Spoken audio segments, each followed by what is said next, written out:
what's going on? I'm getting ready to get started with my IS300 video.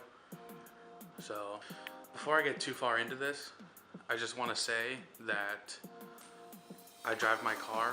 It's not a show car, it's not a garage queen car, I don't even have a garage. So without too much further ado, let's go take a look at my car.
Just had a book full of excuses as to why I haven't, but here we go. So there may not be a whole lot that I can do as far as video goes because, well, it pretty much looks stock. But I'm going to go through what I've done to it and just get a baseline for what I'm going to be doing. I have a very entry-level old camera, which I'm sure is obvious, but it doesn't have external mic capabilities, and doing things outdoors with wind and or traffic noise, the sound on the videos don't come out very well. I'm gonna start with the front and work my way to the back. At first I had an eBay lip and an eBay Altezza grill. I sold those and went with the OEM Sport Design grill, which I really like. It has the black chrome badge and it matches the lower grill a lot better than the stock grill that came with my car. I'm not gonna talk about the engine because it's a 2JZ GE. That's it. It's automatic. That's all there is to it. There's nothing else about it that is worth talking about. With the front suspension and the whole suspension in general, my plans were, kind of still are, to take this car to road courses. I want to drive this car on road courses. I want to, set a lap time and try to beat it. At this point, I feel like the car is capable of handling a lot more than I can throw at it. So I'm in a good place, even with the stock motor and the stock transmission, to do something like that. With the front suspension, it's got brand new inner and outer tie rods, lower ball joints, the lower control arm number 2, which I guess some people call the caster arm, has also been replaced. All those parts were Moog. Front wheel bearings, those were OEM. Then last May, I did solid steering rack mounts via Figs Engineering. It's got Hotchkiss sway bars with brand new brackets, bushings, adjustable end links. Other than that, it's just got the BC Racing coilovers. They're just basic. Didn't go with Swift springs this time. Although I had them on my LS400 and they were fantastic. I just wanted to get some suspension on the car and start learning how to drive it. In the rear is where I did most of the work. I pulled the subframe down, got a diff from a factory manual IS300. Limited slip diff with, I think it's a 3.7 final drive.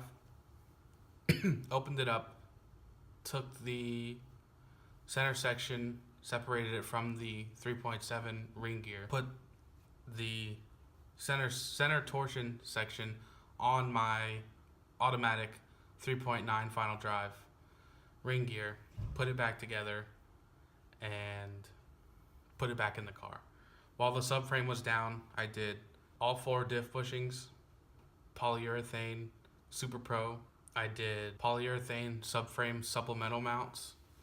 They are the little inserts that go in the subframe mounts to make it act like a solid bushing or a solid mount. Rear wheel bearings, and basically put the car back together. There was a lot of noise coming from the rear end. I assumed the diff was bad, so I ordered a Scion FRS differential with like 20,000 miles on it.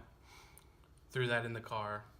The noises are still there. Started doing research and figured out that the noise I'm hearing is solid subframe mounts and polyurethane diff bushings. And the noise that I'm hearing is insignificant. People that ride in the car can't even hear it, but I do.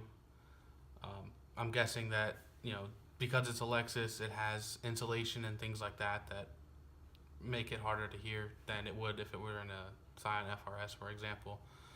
So it has a Scion FRS 4.1 final drive Torsen LSD. That's about it again for the rear. I'm very impressed with the car, more so than myself. I'm actually very impressed with myself. I actually did everything in my dad's garage while he was out of town for his wedding. And for the most part, I was done when he got back. So while I haven't done a lot to the car, I have already kind of dug into it. A swap is really the next thing that I want to do. I'm not going to put a 1 or 2 JZ GTE in the car. I love those engines in cars that they come in.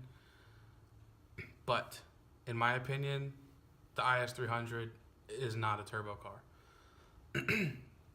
In Japan, the Altezza is lightweight, balanced, inline 4, naturally aspirated. The Beams 3S GE is an awesome engine, but doesn't pack the punch that I really want. My goal is 300 wheel horsepower, throttle response, and naturally aspirated sound. It will be a Toyota engine. It will not be a turbo. I don't want to speak too much on it because I'm kind of torn between 2 different options.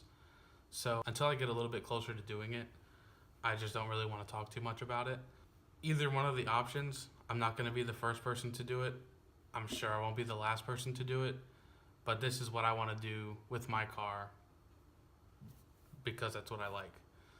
I have so many people telling me, why are you going to spend all that money when you could spend the same amount of money and make even the GE have more power, or put a GTE stock and have more power? But I understand that, but that's not what interests me. I'm not doing this to get the easiest power or the most power. I'm doing this to get the power that I want. So with that being said, I appreciate you watching.